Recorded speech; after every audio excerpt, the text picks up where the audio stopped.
एक दिन आसमान फटा, बारिश इतनी बरसी कि फसलें बर्बाद हो गई। सभी खेतों में पानी भर गया।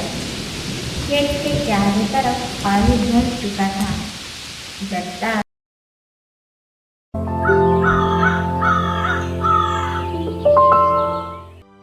गाँव में बारिश को भगवान का वरदान कहते हैं, पर कभी कभी वही बरसात किसी किसान का सबसे बड़ा डर बन जाती है। एक कहानी गोंदीपुर गांव की है, जिस गांव में दत्ता नाम का व्यक्ति रहता था। उसका छोटा सा परिवार था और उस परिवार के लिए उनका खेत सिर्फ मिट्टी नहीं तो उनके लिए भगवान समान था, और जिनकी हर सांस उसी मिट्टी की खुशबू में बसी थी। उनके परिवार में दत्ता पाटिल थे, जिनके मजबूत कंधों पर दो बेटियां थी, रीता और गौरी। उसकी पत्नी का नाम सुशीला था और उसके बूढ़े पिता हरिराम काका। फिर एक दिन आसमान फटा, बारिश इतनी बरसी कि फसलें बर्बाद हो गई। सभी खेतों में पानी भर गया और घर का चूल्हा बुझने लगा।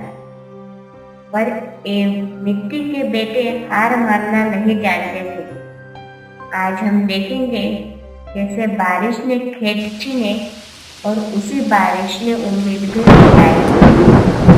खेत के चारों तरफ पानी भर चुका था।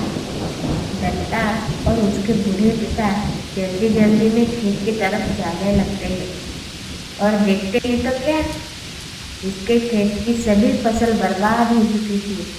तभी दत्ता रोते हुए भगवान से कहने लगा, हे भगवान, तूने सब कुछ क्यों बहा दिया? ये बीज मैंने कुछ पैसे जमा करके लिए थे और तूने देख क्या किया। मेरी पूरी फसल को बर्बाद कर दिया, कहीं का ना छोड़ा भगवान तूने मेरे को। अब मैं क्या दूं मेरी बच्चों को खाने को? ये तूने अच्छा नहीं किया भगवान, तूने अच्छा नहीं किया। तभी दत्ता को उसके बूढ़े पिताजी कुछ कहते हैं। अरे दत्ता बेटा, पहले तो तुम इतना रो मत, तुम इतनी हिम्मत मत हारो। बारिश ने सिर्फ हमारी फसल को छीना है ना, हमारे हाथ पैर तो नहीं छीने। हम फिर से बीज को बो देंगे, देखना। अब शांत हो जाओ। दत्ता के आंसू टपक रहे थे। तभी दत्ता अपने बूढ़े पिता से कहता है, बाबा, बीज तो बो दूंगा, पर पेट कैसे भरूं? गौरी की किताबें, गीता की शादी, सुशीला की दवाई, ये सब कैसे होगा? पैसे कहाँ से आएंगे बाबा? बेटा देखो, कुछ ना कुछ तो रास्ता जरूर निकलेगा, पर तुम अभी से हिम्मत मत हारो। बरसात ने खेत को छीन लिया था। गांव का रास्ता कीचड़ में डूबा था, और अपने बूढ़े बाप की बात सुनकर दत्ता की हिम्मत जगने लगी। पर इस मिट्टी के बेटे ने हार नहीं मानी। वो वही खेत की मेड़ पर बैठ गया, जैसे अपनी उम्मीद को वहीं से उगाना चाहता हो। कुछ देर बैठने के बाद दत्ता और उसके बूढ़े पिताजी अपने घर के तरफ जाने लगते हैं। दत्ता के घर में उसकी पत्नी के पास उनकी दोनों बेटियां बैठी हुई थी। तभी उनमें से गीता अपनी माँ से कुछ कहने लगती है। माँ, आज खाना नहीं बनेगा क्या? हमारी फसल पूरी बर्बाद हो चुकी है क्या? हाँ बेटी, चूल्हा तो जलेगा, पर अनाज कहाँ से लाऊं? बारिश ने हमारा खेत बहा दिया, अब हाथ में कुछ नहीं बचा। हमारी फसल पूरी बर्बाद हो गई। फिर गौरी अपनी माँ से कुछ पूछने लगती है। माँ, क्या मेरे बाबा कुछ खाएंगे नहीं? वो तो खेत में भीगते रहते हैं। मेरी बेटियां, तुम लोग रो मत। तुम्हारे बाबा जब तक है तब तक तुम्हें भूखा नहीं रखेंगे।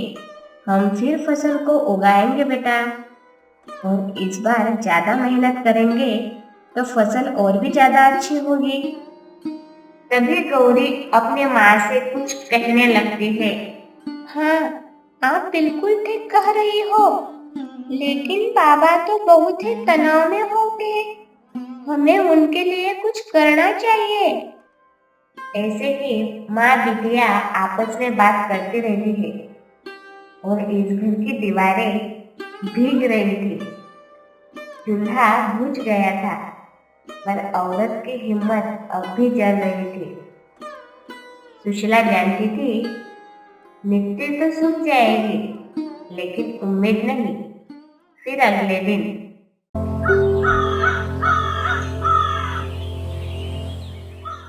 दत्ता अपने खेत की तरफ जाने लगता है। तभी रास्ते में गांव वाले बुजुर्ग उनसे बात करने लगते हैं। उनमें से हरी काका दिलासा देते हुए दत्ता से कहता है। बेटा, जमीन ने साथ नहीं दिया तो क्या हुआ, पर तुम साथ नहीं छोड़ना। हम सभी गांव वाले तेरे साथ ही हैं और हम सभी के पास जो बचे कुचे बीज है वो बांट लेंगे और वह बीज को दोबारा से तेरे खेत में बो देंगे। अरे काका, बीज से फसल उगेगी, पर पेट का क्या? घर में चूल्हा बुझ गया है। पर काका, आप फिक्र ना करो, मैं खुद को बेच दूंगा, पर मैं मेरी बेटियों को कभी भूखा नहीं रहने दूंगा।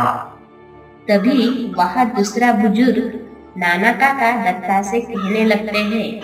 दत्ता, तू अकेला नहीं है बेटा, तेरी बिटिया हमारी भी बिटिया है। जो होगा हम सब गांव वाले मिलकर देख लेंगे। खेत तेरा, काम हमारा। बारिश ने खेत छीने पर गांव ने नहीं। बेटा, बारिश ने तुम्हारी फसल को बर्बाद कर दिया है, पर तुम्हारी कला को नहीं। तुम दोबारा से तुम्हारी फसल को उगवा सकते हो, यह तुम्हारे अंदर कला है। इसलिए तुम बीज को दोबारा से अपने खेत में बो दो, फिर देखो तुम्हारी फसल फिर से खिलने लगेगी। दत्ता उदास होकर हरी काका से बात करने लगता है। हाँ हाँ काका, आप सही कह रहे हो, पर बीज कहाँ से लाओ? बीज लाने के लिए भी तो हाथ में पैसे होने चाहिए ना। मेरे पास जो कुछ पैसे थे वो मैंने खेत में लगा दिए थे। अब मेरे पास फूटी कौड़ी भी बची नहीं है। तो फिर आप ही बताओ काका, बीज कहाँ से लाऊं? अरे बेटा, हमें पता है कि तुम्हारे पास पैसे नहीं होंगे, क्योंकि तुम्हारी फसल पूरी तरह बर्बाद हो गई है ना। पर हमने कहा ना तुम्हें कुछ देर पहले कि हमारे पास जो बचे कुचे बीज है वो तुम्हें दे देंगे। तुम वह बीज को अपने खेत में बो देना, समझा बेटा? तभी दत्ता खुश होकर गांव के बुजुर्गों से कुछ कहने लगता है। हाँ काका, पर मैं बहुत नसीब वाला हूँ कि मुझे ऐसे गांव वाले मिले हैं जो मेरे दुख के समय में काम आ रहे हैं और अपने बीज भी देने के लिए तैयार है। आज के समय में कौन ऐसा करता है काका? पर मैं आपका एहसान मंद रहूंगा और इस उपकार को कभी नहीं भूलूंगा काका। अरे बेटा, अब क्या रुलाओगे क्या? इसीलिए तो हमारा गोंदीपुर गांव जाना जाता है, और तुम तो इस गांव के बेटे हो, तुम्हें कैसे पीछे रहने देंगे। अब हम जो बीज देंगे वो बीज तुम तुम्हारे खेत में बो देना। चाहे तो हम भी आएंगे तुम्हारे खेत में मदद करने के लिए, ठीक है बेटा? गांव के बुजुर्ग दत्ता को दिलासा देते हुए बात करते रहते हैं और उनके पास जो बचे कुछ बीज होते हैं वो दत्ता को देते हैं। गांव की चौपाल पर बारिश से भी ज्यादा बहती थी भरोसे की बूंदें। गोंदीपुर गांव वाले किसी को भूखा नहीं सोने देते। दत्ता को पहली बार एहसास हुआ गांव वाले कितने अच्छे हैं। मिट्टी भीग गई थी पर रिश्ते नहीं। फिर दत्ता खेत में न जाकर वापस घर की ओर निकल जाता है और घर पहुंचकर देखता है तो क्या, घर की छत टपक रही थी। तभी वह बीज घर में रख देता है और बर्तन लेकर जहाँ छत टपक रही है वहां पर रखने लगता है। बर्तन रखकर वह फिर से खेत की ओर जाने लगता है। माँ, ये पानी घर के अंदर कैसे आ रहा है? तभी उसकी माँ गौरी को जवाब देती है, बिटिया, ये पानी हमारी छत से आ रहा है। हमारी छत ज्यादा बारिश से कमजोर हो गई है, इसलिए वहां से पानी गिर रहा है। पर देखना, कल यही पानी खेत में जाएगा और फिर से अनाज उगाएगा। माँ, बाबा खेत में ही क्यों रहते हैं?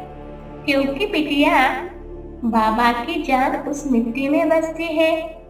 यह बारिश ने हमारे खेत की फसल को बर्बाद कर दिया ना, तो उसी की वजह से तेरे बाबा ज्यादातर खेत में जाते हैं और वहीं रहते हैं। जब तक तेरे बाबा बारिश को हराना देंगे, तब तक तेरे बाबा को चैन नहीं आएगा। टपकती छत से गिरते हर बूंद के साथ सपने भी गिरते थे, पर उसी में नमी थी जो अगले दिन फिर से जड़ें सिंच देगी। किसी किसान का सपना बारिश से डरकर नहीं मरता, वो बस मिट्टी में सो जाता है और वक्त आने पर फिर से खिल उठता है। फिर अगली सुबह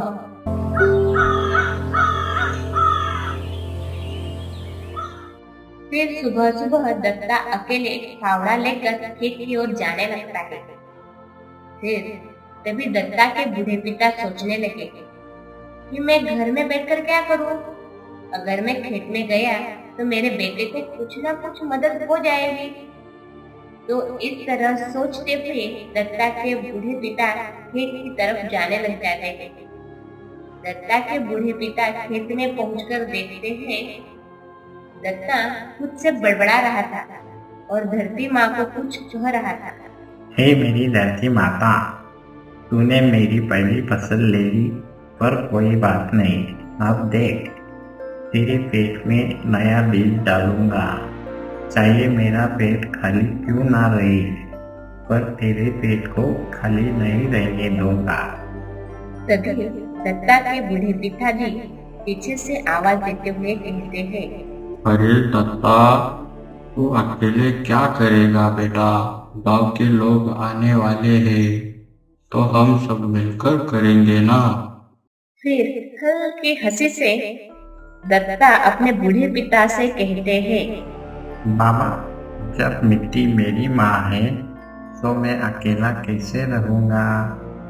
मेरी धरती माँ के पेट में नया बीज जो लगाना है, बारिश ने तो मेरी पहली फसल को धो दिया। अब ये मिट्टी नया बीज मांगेगी।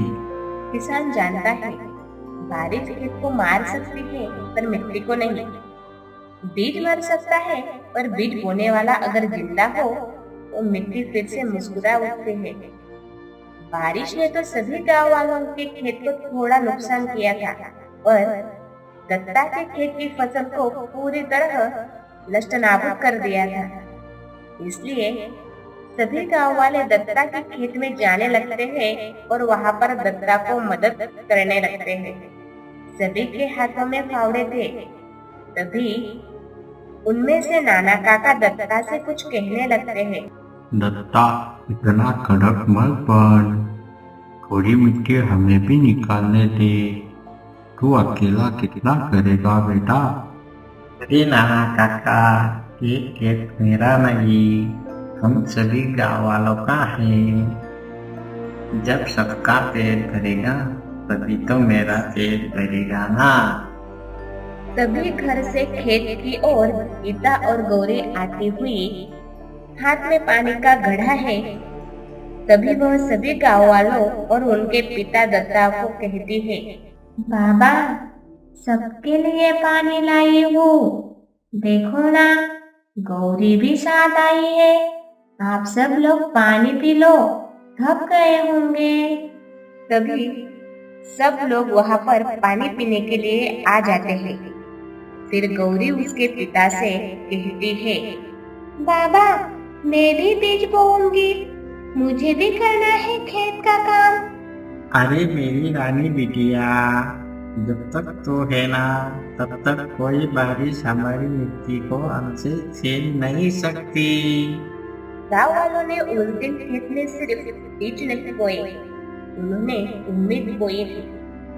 हर हाथ में मिट्टी थी और हर चेहरे पर भरोसा कि ये बारिश चाहे जितना रुलाए, किसान की मिट्टी फिर हंसना जानती है। अब सब लोग अपने अपने घर आ चुके थे। दत्ता चारपाई खटिया पर बैठा हुआ था और वह सोच में डूबा था कि गांव वालों ने जो बचे कुछ बीज दिए थे, उनसे उसका खेत पूरा बो नहीं सके थे। वह इस सोच में डूबा था, तभी उसने सोचा कि साहूकार के पास से बीज लाया जाए। फिर अगले दिन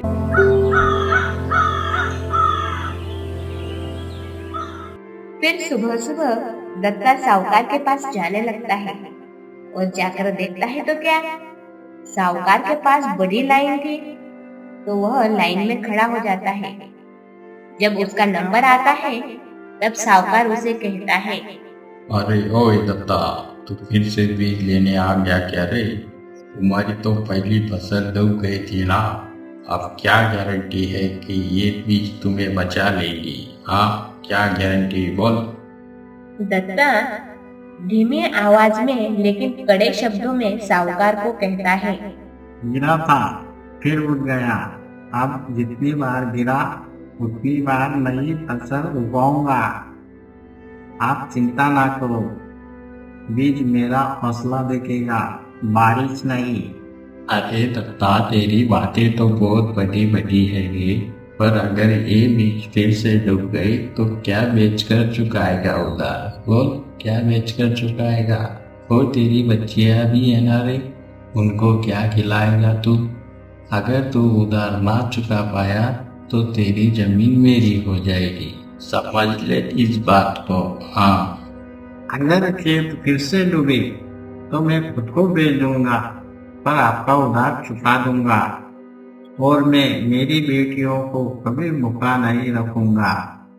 मिट्टी से ज्यादा कीमती कुछ नहीं मेरे पास। कभी कभी खेती करने में सबसे बड़ा बीज पैसा नहीं होता, हिम्मत होती है। दत्ता ने वही बीज बोए और हाट बाजार की भीड़ में सबने उनकी आंखों में अगली फसल का हरा रंग देख लिया था। फिर दत्ता साहूकार से बीज लेकर अपने घर की ओर आने लगता है। दत्ता का वही पर ही पूरा दिन निकल जाता है। फिर अगली सुबह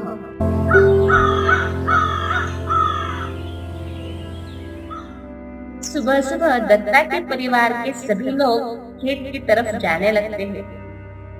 दत्ता के हाथ में बीज का पैकेट था और दत्ता खेत में पहुंचकर बीज निकालकर अपने हाथों में रखता है और वह अपनी धरती माता से कहता है, हे मेरी धरती माता, पिछली बार बारिश ने सब बहा दिया, पर इस बार मेरी मेहनत को बहाने मत देना। हे बीज मेरी बच्चियों जैसे है, तुम इसे अच्छे से पालना और बड़े करना। दत्ता खेत में बीज बोने लगता है, तभी उसकी बेटी गीता कुछ कहती है, बाबा, क्या हम भी बीज डाल सकते हैं? हाँ बेटी, आज से तुम भी इस मिट्टी की माँ हो। हाथों को मिट्टी लगाओगी तो मिट्टी भी तुम्हें दुआ देगी, इसलिए मिट्टी से प्यार करो। फिर सुशीला धीमी आवाज में अपने पति से कहती है, देख लेना जी, ये बीज सिर्फ फसल नहीं उगाएंगे, हमारी किस्मत भी बदल देंगे। हमें यह पूरा भरोसा है। किसी के लिए बीज बस अनाज होते हैं, पर किसान के लिए उसके खून पसीने की पूंजी होती है। दत्ता ने फिर से मिट्टी में उम्मीद बोई थी और इस बार उसे भरोसा था बारिश उसका हौसला नहीं डूबो पाएगी। दत्ता बीज बो रहा था और उसकी पत्नी देख रही थी। तभी उसकी नजर पास के नीम के पेड़ की तरफ गई और उधर गांव की कुछ महिलाएं खड़ी हुई थी। फिर सुशीला उन महिलाओं के पास जाने लगी। वहां पर पहुंचते ही उन महिलाओं में से एक महिला ने सुशीला से कहा, सुशीला बहन, अब अकेले सब नहीं होगा, हम सब साथ में खेत की देखभाल करेंगे, फसल हमारी भी तो है। तब सुशीला मेरा और सभी को भावुक होकर कहती है, मेरा बहन, भगवान आप सबका भला करे। इस बारिश ने तो सब छीन लिया था और आप सब ने मेरी हिम्मत लौटा दी। वहाँ पर गौरी आती है और मेरा काकी से कुछ कहती है, काकी, मैं भी खेत में पानी डालूंगी ताकि हमारी फसल जल्दी बढ़ जाए। अरे मेरी शेरनी, तुझे देख के तो लगता है एक खेत इस बार 2 गुना अनाज उगाएगा। गांव की औरतें जब खेत में हाथ डालती है तो सिर्फ फसल नहीं, भरोसा भी उगाती है।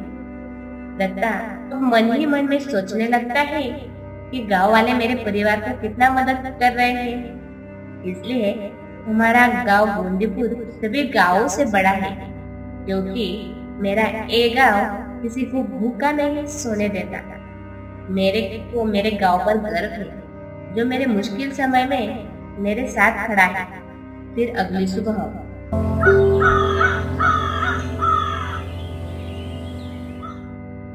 सुबह दत्ता और उसके बूढ़े पिताजी खेत की तरफ जाने लगते हैं। फिर खेत में पहुंचकर देखते हैं तो क्या, उनके खेत में छोटे छोटे पौधे दिखने लगते हैं। दत्ता पौधों को देखकर बहुत खुश हुआ। वह अपने बूढ़े बाप से कहने लगता है, देखो बाबा, देखो ना, मिट्टी ने फिर से पौधों को जिंदा कर दिया। ये पौधे मेरी बच्चियों जैसे हैं और वो फिर से खड़े हो गए, इसलिए मैं आज बहुत खुश हूँ। फिर उसका बूढ़ा बाप हरिराम खुश होकर दत्ता से कुछ कहने लगता है, देख बेटा, मैंने कहा था ना, ये मिट्टी मारेगी नहीं, किसान की हिम्मत कभी मरती नहीं। देख बेटा, ये छोटी छोटी पत्तियां तेरा सपना था, अब देख कितनी अच्छी खिल रही है। फिर उसकी पत्नी और उसकी बेटियां खेत में आने लगती है और खेत पहुंचने के बाद खेत के तरफ देखती है। उन्हें छोटे छोटे पौधे दिखाई देते हैं।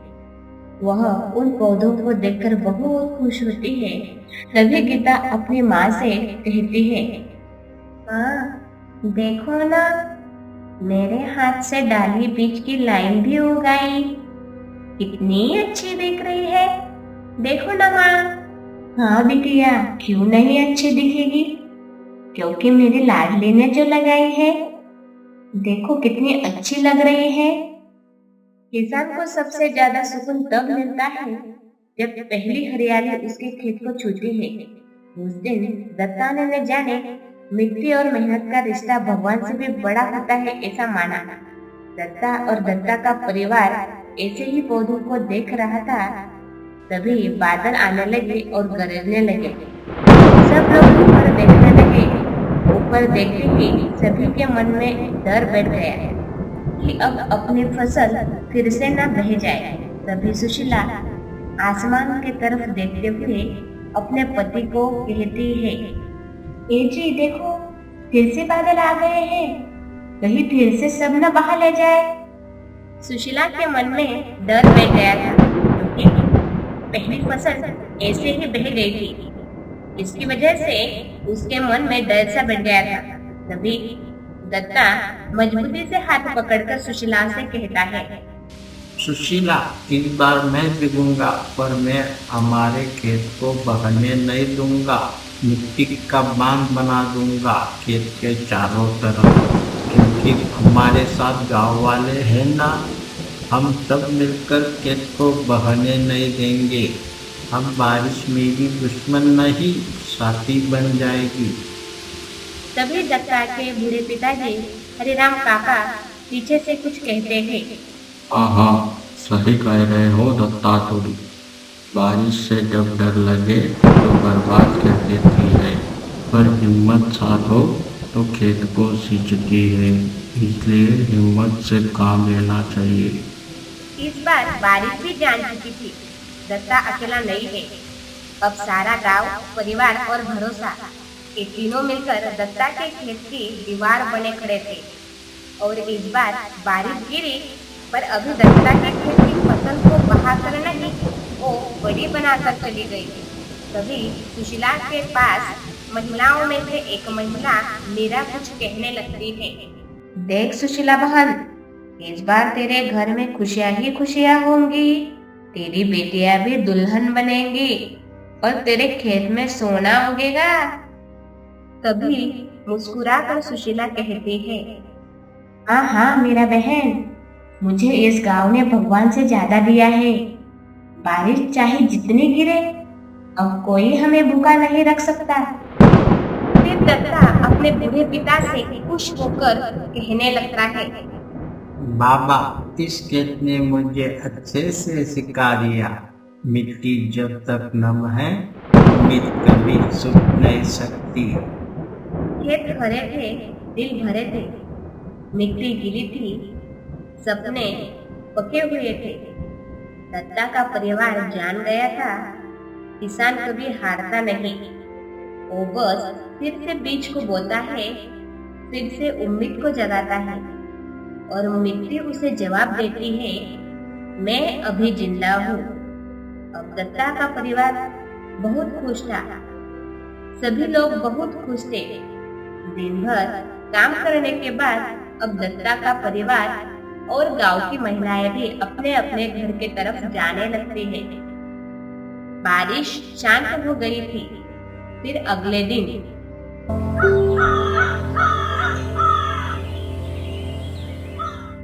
सुबह सुबह दत्ता का परिवार अपने खेत में जाने लगता है। दत्ता के लिए आज का दिन बहुत खुशी का दिन था, क्योंकि आज दत्ता अपनी फसल से अनाज निकाल रहा था। अब दत्ता के आंखों में खुशी के आंसू थे और वह अनाज हाथ में पकड़ के खुश होकर सुशीला से कहता है, देख सुशीला, वही खेत है जो बरसात में डूब गया था। अब वही खेत हमारी भूख मिटा रहा है। आज मैं इस धान को देखकर बहुत खुश हूँ। देख मेरी खुशी के आंसू कैसे निकल रही है। दत्ता को खुश देखकर उसकी पत्नी सुशीला भी बहुत खुश होती है और वो अपने पति से कहने लगी, हाँ जी, जब हिम्मत बची रहे तो भगवान भी हार मान जाता है। ये खेत हमारी मेहनत का भरोसा है। इसने हमें पहले रुलाया, पर अब खुशी के आंसू निकाल रहा है। दत्ता का परिवार बहुत खुश था। तभी दत्ता की बेटी दत्ता से खुश होकर कुछ कहने लगी, पापा, हम अब भूखे नहीं रहेंगे ना? अब रोज रोटी पकेगी ना? बहुत अच्छा लग रहा है हमें। ना बेटी ना, हम एक खेत कभी खाली नहीं होगा और कोई बारिश हमारी उम्मीद को नहीं बहा सकती। फिर दत्ता के बूढ़े पिताजी हरिराम काका दत्ता से कहने लगे, दत्ता बेटा, किसान की असली ताकत यही है, चाहे कितना भी मौसम बिगड़ जाए वो फिर से मिट्टी को सींचना जानता है। यही तो किसान की असली अमीरी होती है। किसी तरह दत्ता को इस बार की फसल बहुत अच्छी हुई। उसने अनाज को बाजार में बेचकर काफी अच्छा मुनाफा हो गया और उसने साहूकार की भी उधारी चुका दी। अब दत्ता का परिवार बहुत खुश था। बारिश तबाही भी लाती है, लेकिन सच्चे किसान की मेहनत तबाही से नई फसल उगा देती है। दत्ता ने हार नहीं मानी थी। उसकी मिट्टी ने उसे दोबारा उठाया। जहाँ खेत में पसीना गिरता है, वहाँ कोई भूखा नहीं सो सकता।